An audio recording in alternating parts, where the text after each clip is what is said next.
It used to be that you deferred to the boss. Is it the boss is always going to have the best ideas? Not likely. Here, nimble fingers, alert minds, and tireless machines. And it used to be in most companies that chaos was discouraged. This is where the crazies live. This is where we do our work. It's different. Good morning. Good morning. Used to be you were supposed to climb the corporate ladder. Good morning. Status is who comes up with the best ideas, not who's the oldest, not who's been with the company longest, not who has that biggest title. If you go into a culture and there's a bunch of stiffs going around, I can guarantee they're not likely to invent anything. You could stack us up big as you want. That's great. Thanks a lot. And we had a great time today. Well, forget the way it used to be. Tonight, the deep dive. One company's secret weapon for innovation.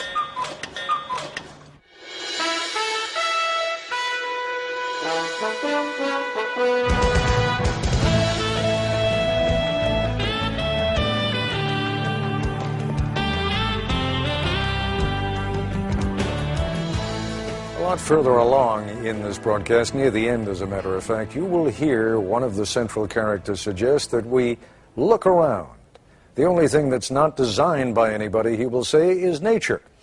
Actually, you could say the same thing by observing that the only designs that don't require constant modification are the ones we find in nature. But the point is well taken.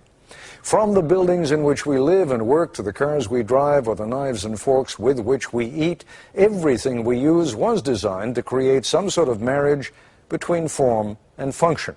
Does it work, and can we make it look interesting or attractive?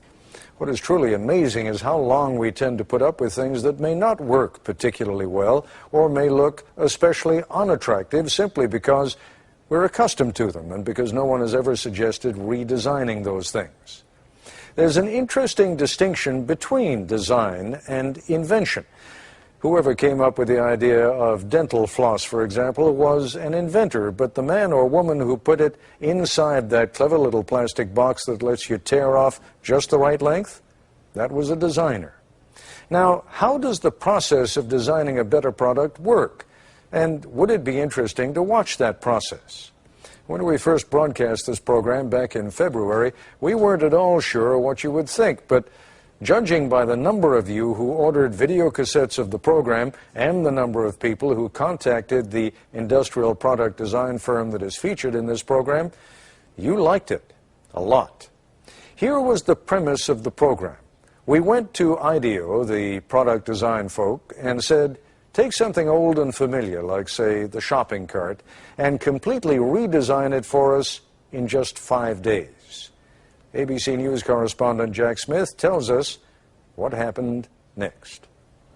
9 in the morning, day one, and these people have a deadline to meet. So welcome to the kickoff of the shopping cart project. This is Palo Alto, California, in the heart of Silicon Valley, and these are designers at IDEO, probably the most influential product development firm in the world. Designers are the reason TVs have square screens, chairs 4 legs, and toothbrushes nowadays those squishy handles. In fact, it was IDEO that designed those squishy handles. IDEO has designed everything from high-tech medical equipment to the 25-foot mechanical whale in the movie Free Willy and the first computer mouse for Apple. Smith ski goggles, Nike sunglasses, NEC computer screens. Hundreds of products we take for granted. This is called the Neat Squeeze toothpaste tube, which... You invented that. The man who runs IDEO is Dave Kelly, a Stanford engineering professor with a Groucho Marx mustache, a dad of genius, and an approach to innovation that usually works. Well, thank you, Fred. But not always. Thanks a lot. I can show you some products that failed.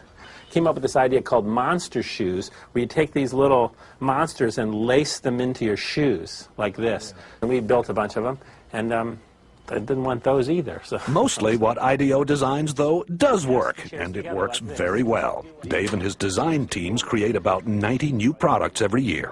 The point is that we're not actually experts at any given area. You know, we're kind of experts on the process of how you design stuff. So we don't care if you give us a toothbrush, a toothpaste tube, a tractor, a space shuttle, you know, a chair, it's all the same to us. We want to figure out how to innovate by using our process, applying it. And so for the next 5 days, the team will apply that process to bringing the supermarket shopping cart into the 21st century. I think first we should maybe all acknowledge that it's kind of insane to do an entire project in a week. Project leader is Peter Skillman, a 35-year-old Stanford engineer.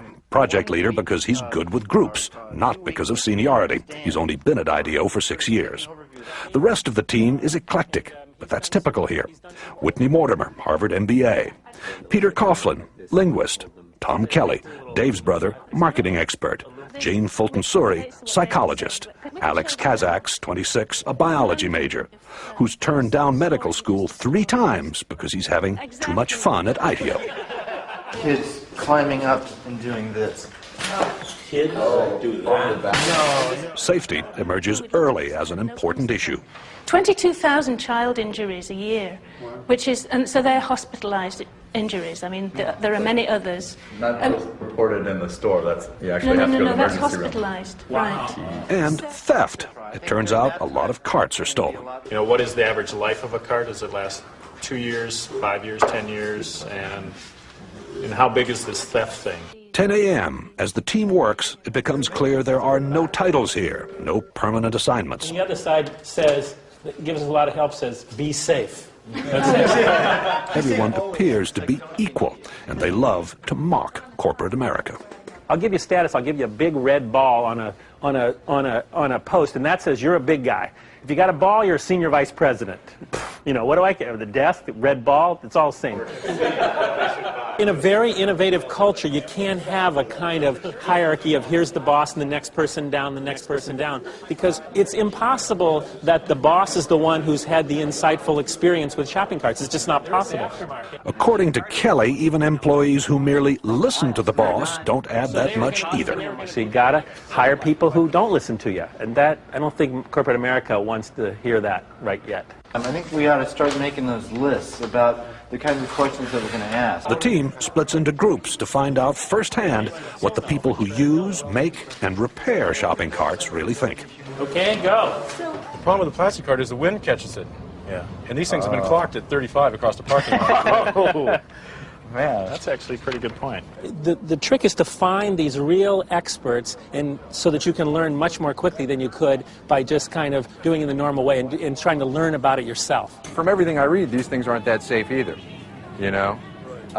So probably the seat itself is going to have to be redesigned. What you're seeing here is the kind of social science, like anthropologists, you know, like you go and study tribes. What is it that they do that we can learn from that will help us design a better cart? One of the interesting things for me is looking at how people really don't like to let go of the cart, except for the professional shopper, whose strategy is to leave the cart at various places. In corporate America, many bosses measure whether their people are, the good people or the people who are performing are the ones that they see at their desk all the time. That couldn't be further from the truth. The people who are really getting the information are out here talking to the buzzes of the world, going to meet other experts, much more useful than sitting at your desk.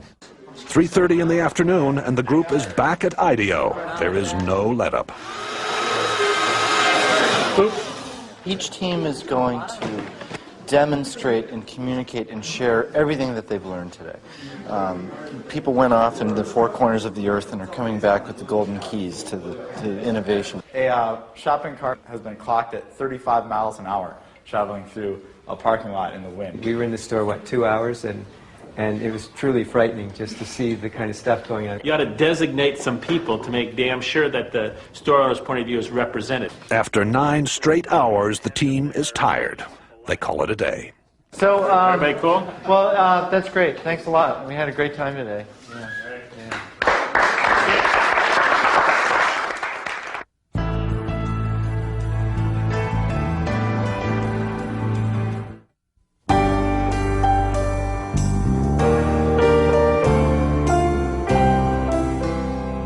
Get together and start here.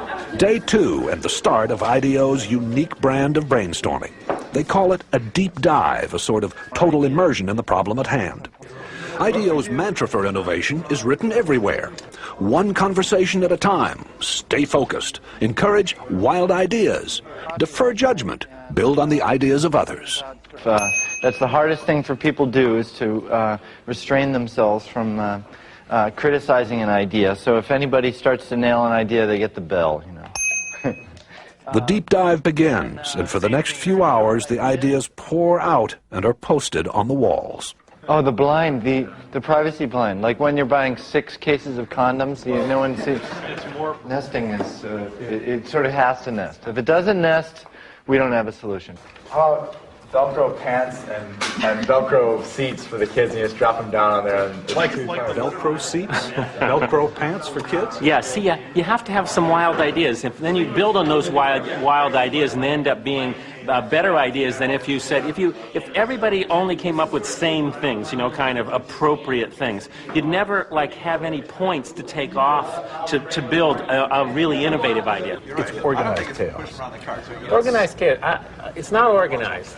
What it is it's focused chaos. By 11 a.m., the group begins narrowing down the hundreds of ideas written or drawn on the walls. How?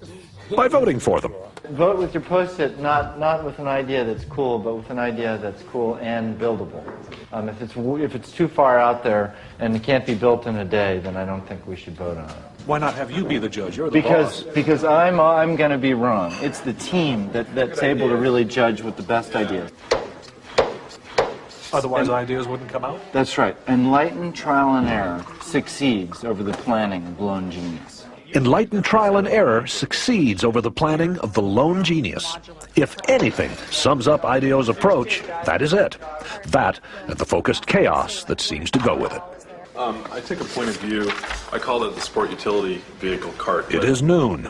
Worried that the team is drifting, what can only be called a group of self-appointed adults under Dave Kelly holds an informal side session. So we don't want to tell them what to build, or else we take away the benefit of the whole thing, right? What needs should they optimize their solution to? Yes. The purpose is to refocus the deep dive. Maybe we arbitrarily say we do 5 teams. 4 or 5 teams. 4 or 5 teams, and we give each team a need area. Hey, can we grab everybody over to the wall here? There has to be a command decision. It becomes very autocratic for a very short period of time in defining what things people are going to work on. Like it or not, the team is told it will split into groups to build mock-ups, covering 4 areas of concern that have been identified. Shopping, safety, checkout, and finding what you're looking for. I noticed that toward the end of the process, the adults took over. Yeah, that's because we have no choice but to stop that cycle. I mean, there's if you don't work under time constraints, you could never get anything done because it's a messy process and go on forever. While the team starts building prototypes, Dave Kelly takes me on a tour of the rest of IDEO. What's happening in here is that's a client meeting. That's a first client meeting. That's the first time we met with the client. So we haven't trained them yet. If we took them straight from there into a room where music was blaring and everybody was throwing Nerf darts at each other, that would be a little hard to take. You know, so we're warming them up. But this is where the crazies live. This is where we do our work. It's different. You can tell whether a place is playful in about the first 15 minutes as you walk down the hall. Being playful is of huge importance for being innovative. I mean, if you go into a culture and there's a bunch of stiffs going around, I can guarantee they're not likely to invent anything. Invent anything like this futuristic-looking instrument for kids. So no matter what you do with that thing, you always sound great. You always sound good. You have to make it so that this can happen. Whoa, it didn't break. No, it didn't break. There's a whole department at IDEO devoted to toys. Turns out to be one of its most profitable areas. Fun, too. So it got these little wings, and no matter what you do, if I get in trouble here, it's always a spiral. At IDEO, they found that fresh ideas come faster in a fun place. Not only is the furniture on wheels to suit the needs of the moment, but people are encouraged actually to build their own work areas. And they were designing this space, and they said to me, you know, we'd like to have, you know, $4,000 extra in our budget for a DC-3 wing. And I said, DC-3, you have to have that? And they said, yeah, they have to have it. So that's a DC-3 wing. Piece of a DC-3 wing, yeah. And that's just decor. That's decor. That's Ambiance, you know, that says we're weird, and we're proud of it. Umbrellas on the ceiling to shade computer screens from direct sunlight. And bicycles on ropes to prevent clutter. The first guy who hung a bike up on a thing, he didn't come to me and ask me. He didn't ask some facilities person was okay. He tried it. And then, like, he waited and see if anybody complained. If nobody complained, another guy hung a bike up. And pretty soon, everybody's got their bikes up and nobody's complained, right? So it's that whole thing of trying stuff and ask forgiveness, you know, instead of asking permission, is the way people come up with new ideas. IDEO has such a reputation for innovation that client companies are increasingly asking Dave not just for new products, but also to remake their corporate cultures. You may be looking at the workplace of the future here. It's one thing to be able to do a product once in a while, but if you can build a culture and a process where you routinely come up with great ideas, that's what the companies really want. Okay, Peter, we're done. Back at the shop, it is 6 o'clock, and the 4 mock-ups are ready for showing. Baskets also can be, if you think you will have more volume, baskets can be put in. A modular shopping cart you pile hand baskets onto. A high-tech cart that gets you through the traffic jam at checkout. That you could mount a scanner on the shopping cart so that you as the customer, as you pull it off the shelf, would scan each item. One that's built around child safety, and another that lets shoppers talk to the supermarket staff remotely. Yeah, where can I find a yogurt? But the adults, again, decide more work needs to be done before the mock-ups can be combined into one last prototype. Why don't we have all the carts come up here for a second? I think you take a piece of each one of these ideas and kind of back it off a little bit and then put it in the design. The design is still not there. But there's another motto at IDEO: fail often in order to succeed sooner. And some of the team will be up half the night trying to put together a design that finally does work.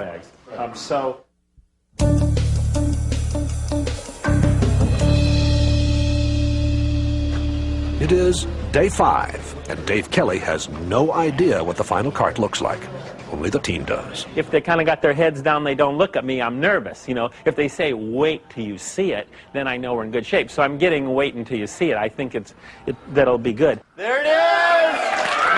There it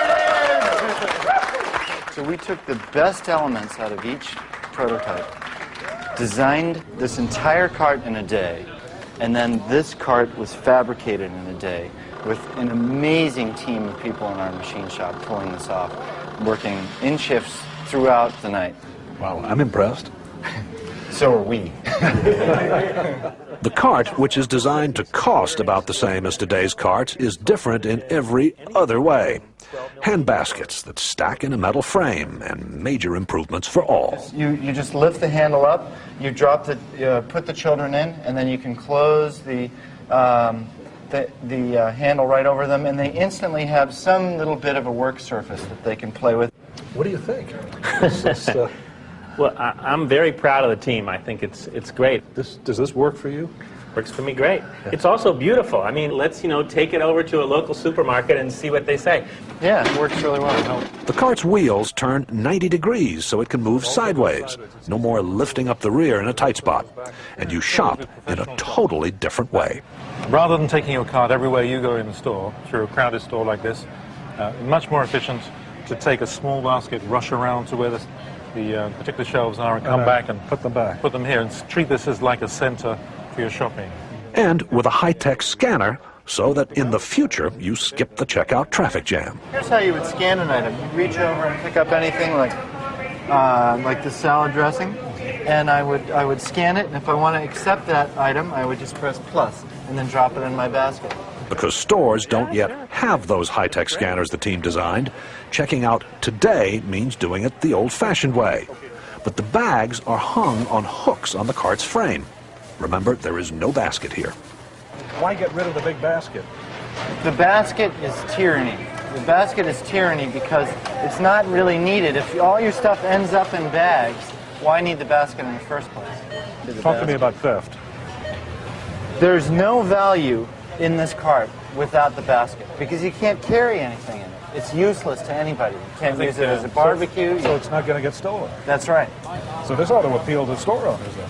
Yes. I love it. I think it looks great. At first, I was a little shocked, but I think you have some fantastic ideas here. It needs a little refining, but I think that it's great. I mean, we would want them. It makes us feel great. And she also gave us some really good comments about how we can make this thing better.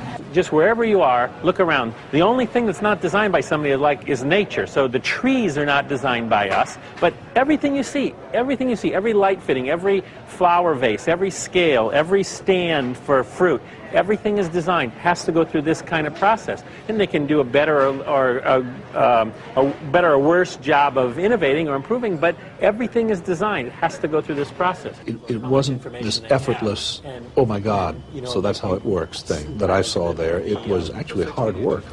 It's a lot of hard work. We all love it, so it doesn't look like it's hard work, but it's a lot of hours. A lot of hours. Also, an open mind, a boss who demands fresh ideas be quirky and clash with his, a belief that chaos can be constructive, and teamwork, a great deal of teamwork. And these are the recipe for how innovation takes place. This is Jack Smith for Nightline in Palo Alto, California. I'll be back with a brief update on our story in just a moment. Incidentally, the Nightline shopping cart won a silver award in the Industrial Design Excellence Awards, and there's talk now of developing it commercially. That's our report for tonight. I'm Ted Koppel in Washington. For all of us here at ABC News, good night.